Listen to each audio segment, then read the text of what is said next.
juga Wakil Ketua DPRD DKI Muhammad Taufik berada di saf terdepan.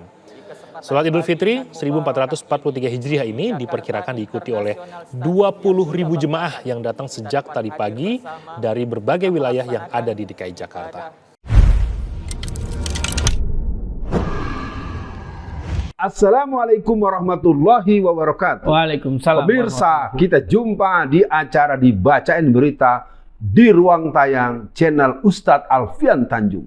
Mari kita buka lembaran-lembaran beritanya. Iya, Bung Alfian. Ini ada berita dari Global TV Indonesia _news.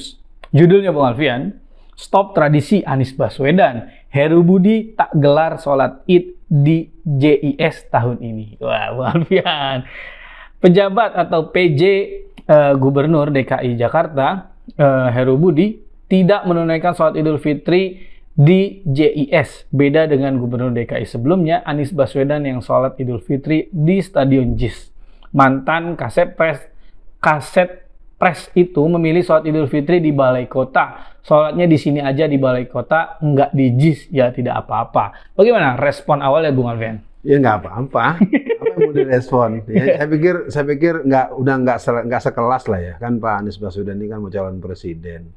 Iya. Pak Heru Budi juga, Anda harusnya malu ya. Namanya pejabat sementara tuh 6 bulan, bukan 2 tahun. Ya kan?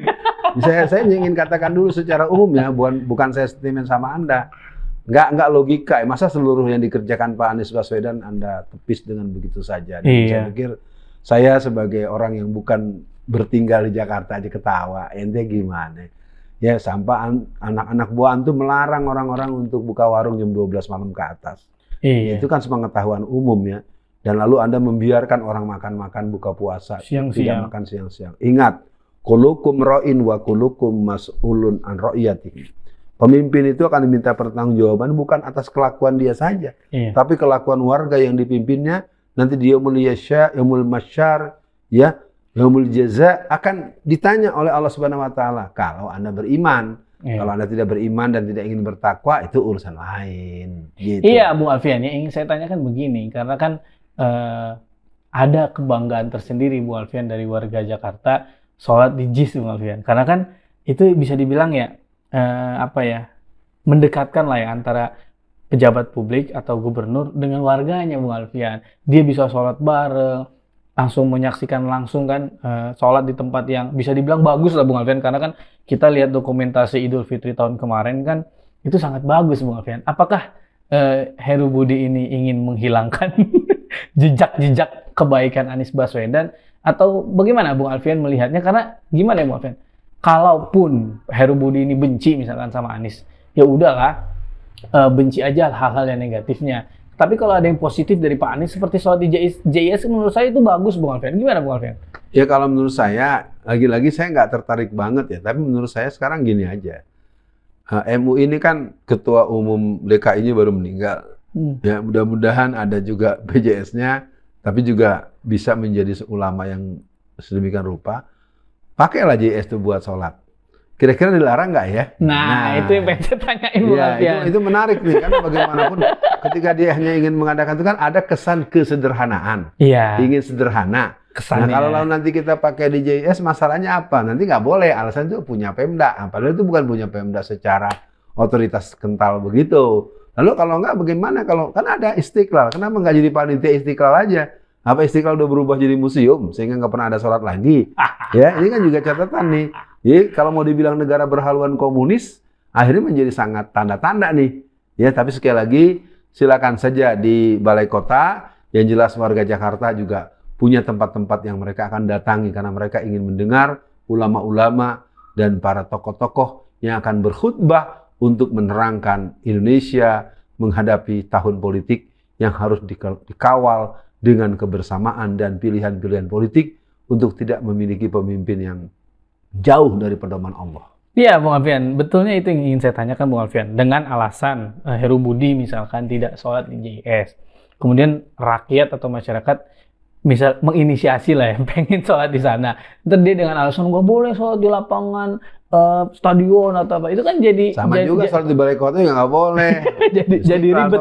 Nah iya Bung Alfian, jadi alasannya Heru Budi, bukan alasan Heru Budi sih sebetulnya. Di dalam berita ini dijelaskan bahwa di tahun kemarin sholat Idul Fitri itu diinisiasi langsung oleh Pemprov Bung Alfian. Jadi ya kalau nanti Heru Budinya nggak di JIS, ya bisa jadi tidak boleh ada sholat Idul Fitri di JIS Bung Alfian. Padahal kan menurut saya yang benar yang Bung Alfian sampaikan, kalau nanti ada kepanitiaan misalkan dari masyarakat ingin mengadakan sholat Idul Fitri di JIS dan akhirnya itu dilarang, itu gimana Bung Alfian? Ya udah jangan di situ. Kayak kita capek banget ya. Dan kan Indonesia kan ibu kota negaranya kan menurut beliau dan teman-temannya kan udah pindah, udah sono deh sono. Ya, kita ntar Jakarta buat kita orang Jakarta.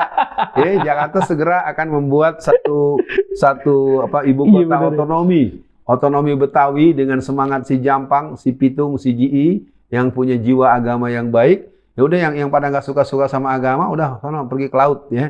Biar kita ngurusin Jakarta dengan dakwah yang pernah dimainkan oleh Falatehan, Fatahillah dan para ulama-ulama yang pernah memimpin masyarakat Betawi. Iya Bu Alfian, mungkin dia pengen sholat di IKN.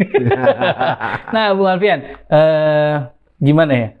Memang saya menarik yang Bu Alfian sampaikan bahwa PJ ini terlalu lama waktunya. Ada yang 2 tahun, ada yang ya lebih lah dari kebiasaan yang pernah terjadi Bu Alfian.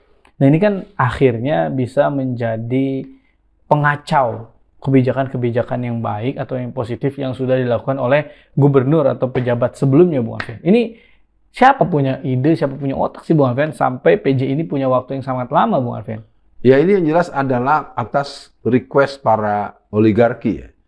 Begini Bung Kameramen, saya nyatakan dengan tegas. Oligarki itu sebenarnya adalah casing daripada sebuah kebangunan faham komunisme dan pandangan-pandangan liberalisme. Iya. Jadi sebenarnya oligarki ini ada eufemisme pembahasaan bahwa di situ ada tangan-tangan yang memang berdarah, berpalu arit dan segala macam yang memang sudah merasa tidak akan ada yang berani melawan mereka. Betul. Ini persis seperti tahun 63, 64, 65. Sebagai penegasan sebenarnya pemberontakan PKI tahun 65 itu kan planningnya itu tahun 1971. Iya. Karena merasa sudah siap, dia habisin di tahun 65. Nah sekarang silakan aja kalau merasa siap nggak apa-apa. Umumin aja gitu. Saya minta secara terbuka kalau memang ente pada mau isyhadu bi ananal PKI umumin. Kan nggak berani juga namanya diganti-ganti dengan macam-macam lah, dengan nama toleransi, dengan nama oligarki, dengan nama radikul. Nah kalau soal urusan PJ ini ya memang udah akal-akalan. Iya Bung Alfian, untuk akhir sesi kali ini Bung Alfian menghadapi sholat atau hari raya Idul Fitri ini, apa nih Bung Alfian semangat, nasihat untuk warga Jakarta? Karena warga Jakarta ini ujiannya nggak berhenti-henti nih Bung Alfian. Dulu dipimpin kafir, alhamdulillah sempat dipimpin Pak Anies, sekarang dipimpin yang nggak jelas. Ini gimana Bung Alfian?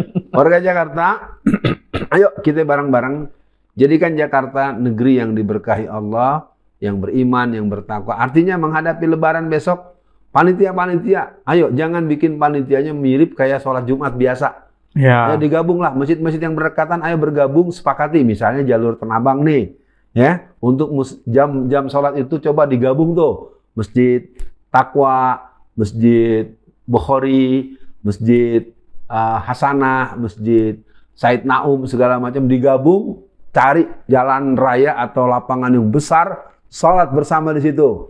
Datangkan Habib Rizik atau datangkan ulama-ulama yang sekali berbeliau untuk menyampaikan khutbah. Itu yang pertama. Yang kedua, para mubalik, para tokoh-tokoh agama, para ustadz-ustadz, siapkan tema-tema yang berhubungan dengan hamasatul Islam. Semangat ibadahnya, semangat berjihadnya, semangat berpolitiknya, dan pasti semangat untuk mencari rezeki yang halal dan melimpah. Dan yang terakhir, mari lalui Ramadan ini atau bulan ini menghadapi Hari Idul Fitri dengan semangat fitrah insaniyah yang siap untuk melakoni titah ilahiyat. Sekian pemirsa, assalamualaikum warahmatullahi wabarakatuh.